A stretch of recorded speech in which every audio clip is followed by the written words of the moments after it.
Hello, and welcome to Perk Industries.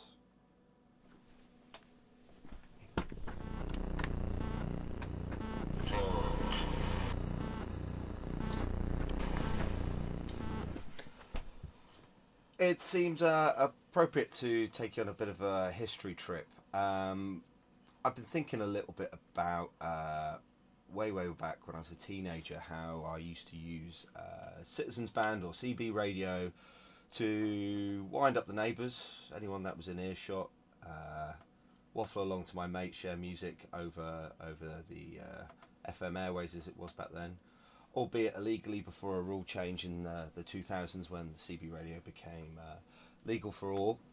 And I look like this. Here I am. I've sort of doubled in width since then, but it was about this sort of age that I was getting into it. My grandfather gave me my first CB unit, a Midland 4001, way back for Christmas back in the 90s. And eventually I worked out how to stick a sort of an aerial twig on the side of my mum and dad's house, and enjoyed pestering people over the airways. Um, Obviously I fell out of love with that as I grew up and moved on to other things, namely music. But however, music and the airwaves can collide, and often there are these happy accidents where you find out about how these things can sort of come together. Going back to this picture again, the Iron Monkey T-shirt is a bit of a giveaway. I used to do work experience and a bit of a job at a company, a record label called Ear 8 Records. Ear 8 Records were famed for their grindcore and extreme metal, and it seemed a good opportunity to bunk off a term of my fourth year at university and get involved with the music scene. It was a trying period of my life, and it was also quite a good fun period of my life. Uh, Along the journey, I was introduced to an artist that they released an album from, who goes by the name of Scanner. Scanner released Delivery way back in '97. I didn't know about it then, but around about 2002 I found out about Scanner, and in particular this very gruesome, creepy song Heidi, which you can find on YouTube. And here's Robin, who is Scanner. Robin samples lots of different types of recordings of the airwaves using a scanning device, popularised by people who would like to listen to what the police are up to and evade capture. But in '95, an MTV put together this video, which is really worth a viewing, to show some of the sort of creepier sides to some of the things he found on in the airwaves. Nowadays, a lot of these things are digitised, so as such aren't open source for everyone to listen into. So things like police emergency services, you won't get on an everyday normal scanner such as one of these. This is one that I bought from a radio shop in Portsmouth here. This is a Uniden, and it's a sort of side desktop device. Pretty useful, comes with its own aerial, but you can also plug in your own external one. So I built a few aerials to trial this, and I bought this about 5 years ago. I had a lot of fun with this. Picks up things like the local Coast Guard, you can get taxi services, aircraft going overhead, etc, etc. And then about the same time I also bought one of these, which is a sort of modern day CB unit. This is an Alinco, the DR135 UK because you can tune in the various CB channels for each country, and they're all slightly different across Europe and the world. And I got this one because it came with some extra features and extra sort of frequencies that I wasn't able to do with my normal CB. So I had a bit of a play with this with some degree of success.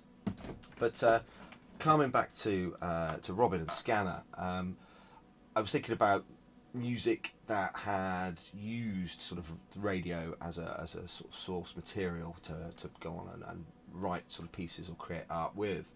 And I was looking through another website, which is this one here, and this is the Dark Outside. Dark Outside is a tape label, amongst other things. They also broadcast a kind of semi-secret, non-recorded, 24-hour broadcast of submissions that are sent in. I hope to send one in myself this year. Deadline's March, if anyone's interested, but look them up. The Dark Outside. And this one was a fantastic piece of work.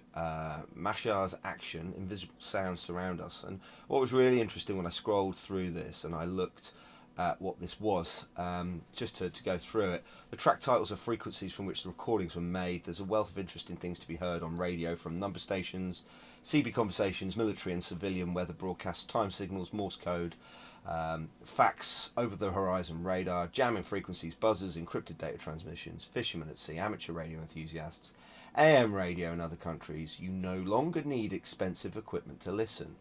SDR sites allow you to control radios from across the globe. And I saw this here just at the bottom of the artwork for this release, which is no longer available. The tapes have sold out. And it then linked me to this whole realm where if you go to www.websdr.org, there is a series of different installations around the world, and if you scroll right down to the bottom, you can see across this sort of global map where these stations are, and these are all online, different people that listen in and record and then upload live different radio stations featuring different frequencies and different obviously things that they'll pick up. So for example, if we were to zoom into this one in Cheshire, I click on this, I could go straight to where they are, and straight away you can hear some of the frequencies coming through. You can click on the screen, you can change the volume, you can get rid of some of the background noise, and the really cool bit is that you can just hit start recording straight away, and it will end up taking a sort of snapshot as a WAV file of any audio that comes through. And what's really cool is how you can just see this waterfall display, and with the waterfall display you can see any movements, any sort of transmissions that are coming through, and adjust the tuning sort of yellow V shape here to pick in and follow up on what any of those are. So I started looking at some of my sort of known frequencies from back in the day. I went back and retrieved my old scanning book and had a look at some of those old frequencies, many of which don't work anymore, but started to pick away and look at what is still out there, not just in the UK, but as I said, going back when you look at that map worldwide to see what different transmissions you can find. And I've decided that I'm going to put a piece together that will be a series of these different recordings from around the world, which will either feature tones generated from some of these different sites, and I'll show you some examples of those in a moment, or whether it is chatter or muttering. It seems to make sense, and again in the vein of Scanner, to put together some kind of ambient background, but with over the top and interlaced some kind of, sort of spoken word narrative, whether it's English, Russian, American, natives, whatever, and try and piece together a piece of art like that. So this is sort of some of the attempts that we've made at recording some of these different SDR websites. There are many different things that you can pick up. It's 100% worth having a look at. Have a look at www.websdr.org and follow the links through. It's all quite straightforward. Also works on your phone as well, on your mobile phone, if you're not so keen on doing it on the computer. So let's get into it. These are some of the recordings that we've made, and we'll talk you through what some of the equipment is that we use to make it.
at me.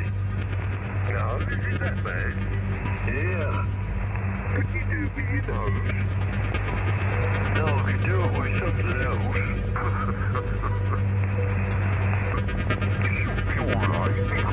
Every Christmas I get this thing to go with these cards in and it's all That was the pair with the feet. They could say something while you can't, couldn't they? I see you, man. None of it.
Another possible example of positive discrimination.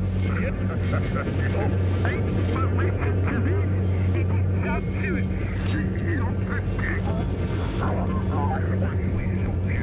But in your knowledge, you didn't get a single question. It passed on every one of them. Ever? I know I've never seen it. I've never actually seen it ever. Oh, massive, right. Not a single question.